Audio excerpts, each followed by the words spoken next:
a une fonction définie par une expression pour tout x strictement positif, x carré ln de x, et 0 si x est égal à 0.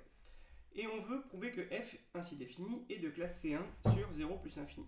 Là, on est dans un cas typique d'application du théorème de prolongement de la dérivée. On va commencer par dire qu'elle est de classe C1 sur 0 exclu plus l'infini, puis qu'elle est continue en 0, puis aussi que la dérivée admet une limite en 0.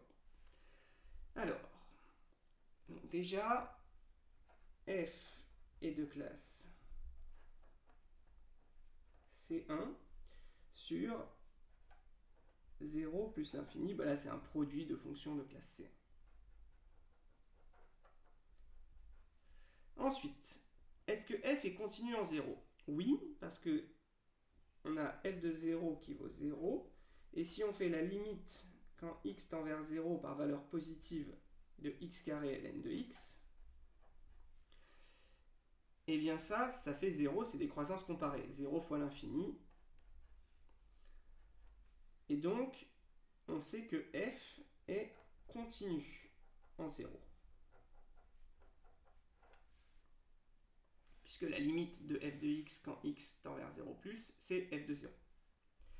Maintenant, est-ce que la dérivée admet une limite?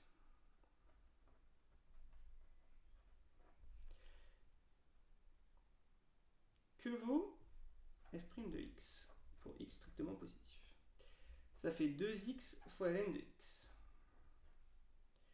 plus x carré fois 1 sur x.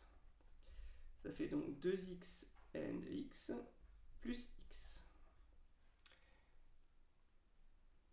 Si je fais tendre ça vers 0, croissance comparée 2x ln de x tend vers 0 et x tend vers 0. Ah, c'est pas tout à fait le même 0, ça c'est une croissance comparée et ça c'est une limite immédiate. Du coup, d'après le théorème de prolongement de la dérivée,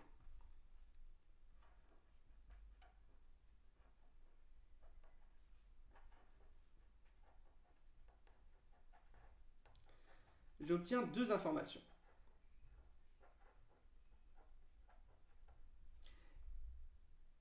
F est de classe C1 sur 0 inclus plus l'infini. Et de plus, f' de 0 vaut 0. D'accord? Donc f' de 0 vaut la limite de f' de x quand x tend vers 0+. Le barème là-dessus, un point pour dire que f est de classe C1 sur 0 exclu plus l'infini, un point pour la continuité en 0, un point pour la limite de f' de x quand x tend vers 0.